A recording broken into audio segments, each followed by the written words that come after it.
রোজার জন্য স্পেশাল 2026-এর চানা এভাবে বানান, দেখবেন একদম দোকানের থেকেও ভালো লাগবে খেতে।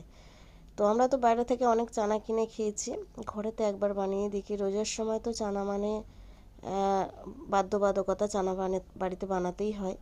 তো আমি কি কি দিচ্ছি দেখুন। প্রথমে শসা কচা, ছোলা, টমেটো কুচি, হ্যাঁ এক এক করে সব দিয়ে দিচ্ছি। বাদাম কুচি, পেঁয়াজ কুচি, ধনেপাতা কুচি, মটর কুচি, নারকেল, আলু সিদ্ধ করে রেখেছিলাম সেটাও কুচি করে দিয়েছি। এটা জিরা মরিচের পেস্ট বা জিরা মরিচ গুঁড়ো যাই বলেন, স্বাদ মতো লবণ।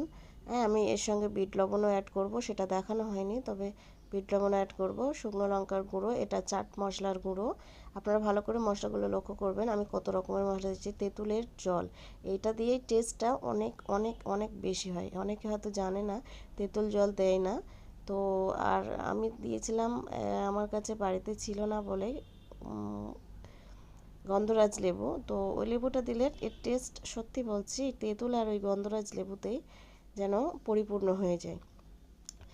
তো এত কিছু দিলাম এর সঙ্গে আমি দিয়ে প্লেনভাবে চানাটাকে করেছি, কিন্তু খুব টেস্ট হয়েছিল সত্যি বলছি। ধনেপাতা কুচি দিয়েছি, আর কি কি দিলাম সবটাই তো দেখিয়ে দিলাম।